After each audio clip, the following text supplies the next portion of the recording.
सकाळ माध्यम समूह आयोजित श्री गुरु पादुका दर्शन उत्सव याचं तिसरं वर्ष आहे. वरळीतल्या NSCI डोममध्ये हा अद्भुत सोहळा सुरू आहे. महाराष्ट्रातल्या 21 साधू सद्गुरूंच्या पादुकांचा दर्शनाचा लाभ आपल्या सगळ्यांना मिळतोय. आजचा दुसरा दिवस आहे आणि काही भाविक आता माझ्याबरोबर आहेत. इथे आपल्या मागे श्री गजानन महाराजांच्या पादुका आहेत आणि काही भाविक आपल्याकडे. सर नमस्कार, आपण कुठून आलात? मी मालाडवरून आलो आहे, प्रंजन सारंगधर. अच्छा, काय करता सर? मी रिटायर्ड आहे. गेल्या वर्षी मला यायचं होतं पण काही कारणास्तव जमलं नाही, तर ह्या वर्षी नक्की आलं. पण इथे येऊन एकदम प्रसन्न वाटलं, छान वाटलं. सकाळचे धन्यवाद. असंच कायम चालू राहू दे. नमस्कार सर, आपलं नाव? संजय सावंत, दादर मुंबईवरून आलो आहे. अच्छा, कसा होता आपला अनुभव? नाही, मी पहिल्यांदाच आलो आहे, पण छान आहे आणि अरेंजमेंट वगैरे सुंदर आहे, व्यवस्था वगैरे. आणि म्हणजे सगळं भावनिक असं वाटतं, वातावरण छान आहे. आपल्यावर काही यंग लोक पण आहेत. खरं तर जनरली असं म्हटलं होतं की नाही, सिनियर लोक येतात, पण आज तुम्ही पण आलेले आहात. मॅम, आपलं नाव? माझं नाव शर्वरी सावंत, मी पण दादरवरनं आली आहे.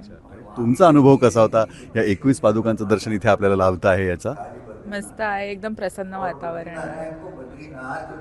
तुम्ही तुमच्या फ्रेंड्सला सांगाल यायला? हो हो, नक्की. मॅम, तुम्ही काय सांगाल? खूप छान आहे, वातावरण खूप प्रसन्न आहे, पॉझिटिव्ह एनर्जी मिळते आपल्याला, खूप मस्त वाटतंय. अजून एक आपला मित्र आहे मागे. मित्रा, तुझ्या चेहऱ्यावरचा आनंद मला दिसतोय. कसं वाटलं आज 21 संतांच्या सद्गुरूंच्या पादुकांचं दर्शन लाभतंय? काय सांगशील?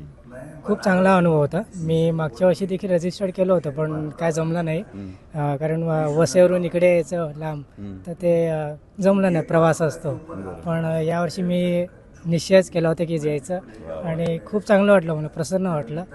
आणि आभार सकाळ समूहाचे. धन्यवाद धन्यवाद. असा उपक्रम कायम चालू राहू दे, खंड पडू नये. नमस्कार, माझं नाव सतीश खांडे. आम्ही राहणार ठाणे, मूळगाव, बीड. अच्छा, आणि इथे जेव्हा आलात सर, कसा होता अनुभव? काय वाटलं? अतिशय छान अनुभव होता. म्हणजे आम्ही इकडे येण्यासाठी 1 आठवड्यापासून वाट बघतोय की कधी जाऊ कधी जाऊ कधी जाऊ. आणि आज आम्ही आलोय तर एकदम प्रसन्न वातावरण आहे आणि एकाच ठिकाणी सर्व संत साधूंच्या पादुका इथे आहेत, तर अतिशय खूप मस्त.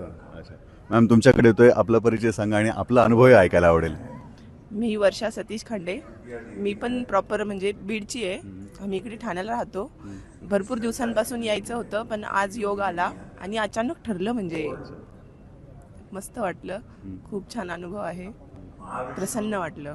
आणि सकाळ माध्यम समूहाने खरं तर हा एक प्रयत्न केला आहे की 21 संत सद्गुरूंच्या पादुका एकाच छताखाली आणायचं आहे, तर ह्याविषयी काय सांगाल? म्हणजे प्रत्येक म्हणजे आपण असं म्हणजे एकाच वेळेला 21 पादुका नाही बघू शकत.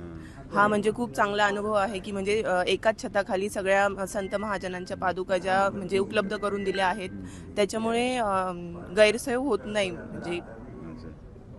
म्हणजे एकाच ठिकाणी दर्शन घ्यायला भेटतं सगळ्या संत महाजन. एवढ्या ठिकाणी तर जाऊ शकत नाही, पण सगळे दर्शन एकाच छताखाली होतात. म्हणजे मॉडर्न टेक्नॉलॉजी, म्हणजे आपलं कसं मॉडर्न मॉल सारखं एका ठिकाणी सगळं one stop shop. One stop. नाही, पण खरं तर सर तुमचं कौतुक आहे, कारण तुम्ही हा वारसा पुढच्या पिढीकडे पण नेत आहात. आम्हाला तुमचं नाव सांगा. स्वरा. आणि तुझं नाव? स्वराज. स्वरा आणि स्वराज माझ्याबरोबर. तुम्हाला कसं वाटलं इथे येऊन? चांगलं वाटलं. छान वाटलं. आणि तू कोणाचं दर्शन घेतलं, नमस्कार केला? इथे मंदिरात केला ना? स्वामी समर्थ. स्वामी समर्थ. अच्छा, स्वामी समर्थांचं दर्शन केलेलं आहे स्वराजनी.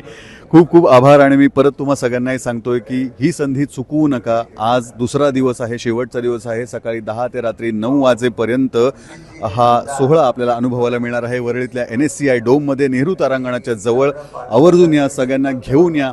सकाळ माध्यम समूह आयोजित श्री गुरु पादुका दर्शन उत्सव वर्ष तिसरे. सकाळच्या सर्व सोशल मीडिया प्लॅटफॉर्मला लाईक, फॉलो आणि सबस्क्राईब करा. तसंच सर्व नोटिफिकेशनसाठी बेल आयकॉन प्रेस करायला विसरू नका.